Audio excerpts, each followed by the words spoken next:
Virginia Cavaliers defeating Texas Tech in an overtime classic to claim their first national title. Tony Bennett's team, the last to cut down the Nets nearly 2 years ago. This year, the schedule has been tweaked a bit. The first four will now take place on Thursday, March the 18th, meaning the 48 games comprising the first two rounds will be played Friday through Monday.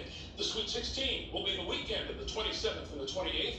The Elite Eight is now scheduled for Monday the 29th and Tuesday the 30th. And the Final Four will air here on CBS April 3rd and the National Championship game Monday the 5th. With us to help reveal the brackets, Mitch Barnhart, the Director of Athletics at Kentucky and Chair of the NCAA Division I Men's Basketball Committee. Mitch, let's get to it, starting with the overall #1 seed. Who you got? Well, Greg, no mystery here. There's two teams that have been amazing all year, and the #1 seed at this point in time in the season as we go into the final few weeks is Gonzaga. Yeah, you're saying no mystery here. Two guys here who love to argue, and you can argue with one another. We cannot argue this one. Gonzaga is high octane offensively. They've been good for a decade and a half under Mark Few, and clearly this is one of his best teams. The versatility offensively is what's most impressive about this group to me, Seth. It would be interesting to me if Baylor is able to run the table and also go into the tournament undefeated. They'll have more quad one wins than Gonzaga. They could potentially overtake them in about a month's time. All right, so we have Gonzaga at the top spot. Let's do 2, 3, and 4, Mitch. Razor thin, as Clark and Seth have talked about. It's Baylor at the #2 slot. Michigan comes in at the #3 slot, and another Big Ten team. The Buckeyes from Ohio State at 4. Yeah, I don't think, guys, it's going to be anything surprising that we're going to see a lot of Big Ten teams named here today. No question, I think that's exactly right. Great to see the Buckeyes playing well, but Baylor, a team that very well, as Seth said, could be the overall #1 seed when we do this again in a month. But you look at their quartet of backcourt players. I don't know if I've seen a better quartet of two-way guards get into you defensively and can make every play you need to make at the offensive end. I don't know if there's another team in all of college basketball that is playing and reaching its potential better than Ohio State, which in the first week of January was not even ranked in the top 25 of the AP poll, and now we're sitting here as #1 seed. They're actually in third place in the Big Ten standings, which shows you the quality of that conference, but it's the quality of their wins, and especially their road wins, which has them on top. Yeah, the most quad one wins of any team in the country as we speak right now. All right, Mitch, as we go seeds 5 through 8, you were saying things were razor thin in those first four. How about 5 through 8? It stayed very razor thin, Greg. As we move forward, another Big Ten team comes in at #5, Illinois. #6, Villanova Wildcats. #7 from the SEC, Alabama. And #8, Houston. Okay, so as we see these teams, quarrels? No quarrels for me, nonetheless. And Illinois is actually starting to play some of its best basketball of the season right now. They've got perhaps the best two-man combo when you talk about an imposing center in Kofi Coburn and then a dynamic stat sheet stuffing guard in Ayo Dosunmu.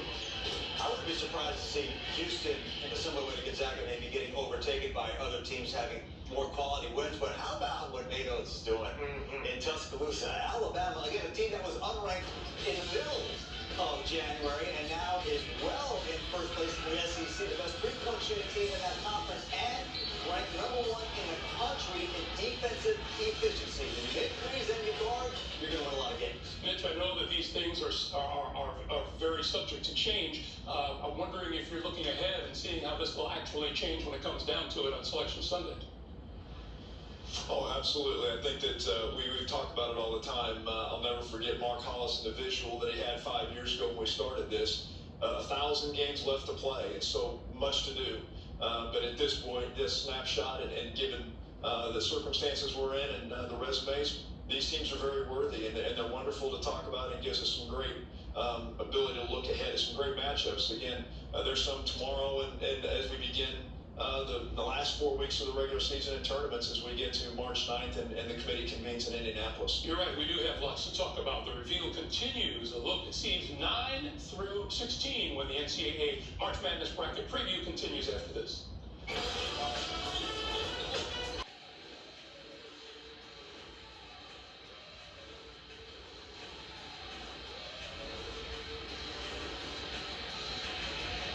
Welcome back to the NCAA March Madness bracket preview. We're halfway through the top 16 seeds with Mark Few's Gonzaga Bulldogs, your number one overall, as we recap the top 2 seeds in each of the 4 regions as of today.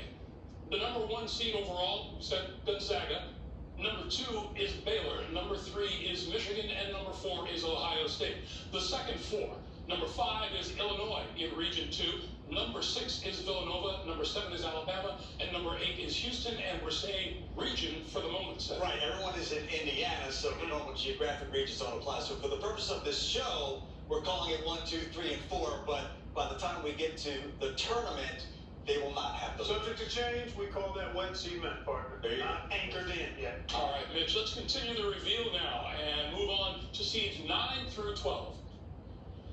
Thank you, Greg. The defending national champions come in at 9. Virginia Cavaliers at 10. The West Virginia Mountaineers playing really well with 2 wins over Texas Tech. Number 11, Tennessee Volunteers.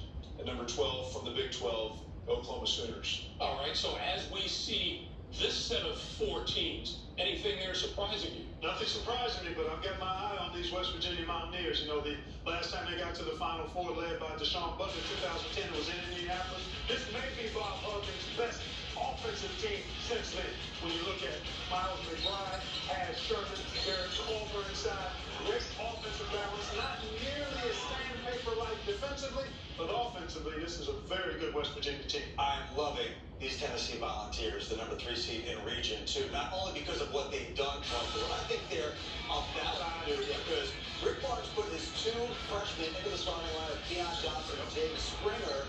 They've been a very good defensive team, struggled to score. Springer just had 30 points against Georgia, and Johnson is starting to score as well. Those guys, I think, are going to continue to get better, and I predict you Tennessee's about to kick it up next level. Their ceiling is quite high. All right, let's round out the top 4 now in each of the regions. Mitch, give us seeds 13 through 16. The 4 seed line opens with the 13th spot owned by Iowa. The 14th spot, Texas Tech for the Big 12, and another Big 12 team follows, the University of Texas.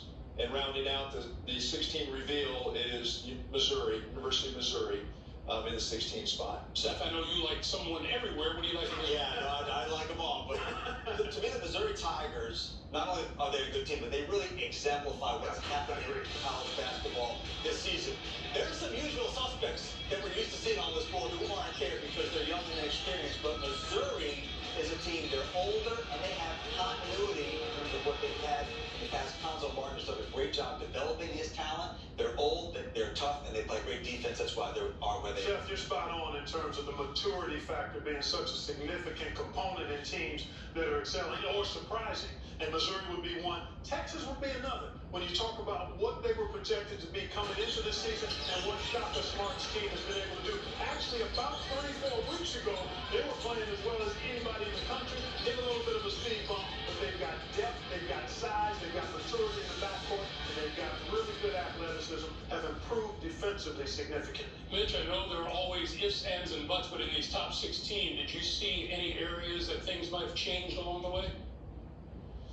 Well, you've got a couple of teams we considered, and Southern Cal was certainly a team that was on in a lot of conversations. Another team that was in the conversation a lot was Florida State. There was a couple other Big Ten teams as well, as Seth and Clark referred to. You're going to see a lot of those teams in the conversation. But USC and Florida State certainly bumping their heads on that top 16. All right, Mitch, thank you. Dan Gavin will rejoin us to help wrap things up. But first, a taste of what we all missed out on last year, the opportunity to add to a never-ending list of memorable NCAA tournament moments. From Indianapolis, Indiana. Oh, can you believe he got that high? Duke has won its first national championship. And you can believe it's a clean, no doubt, tonight in Indianapolis. Working it at Waterloo. The Gators as good as it gets. At midcourt launches the shot.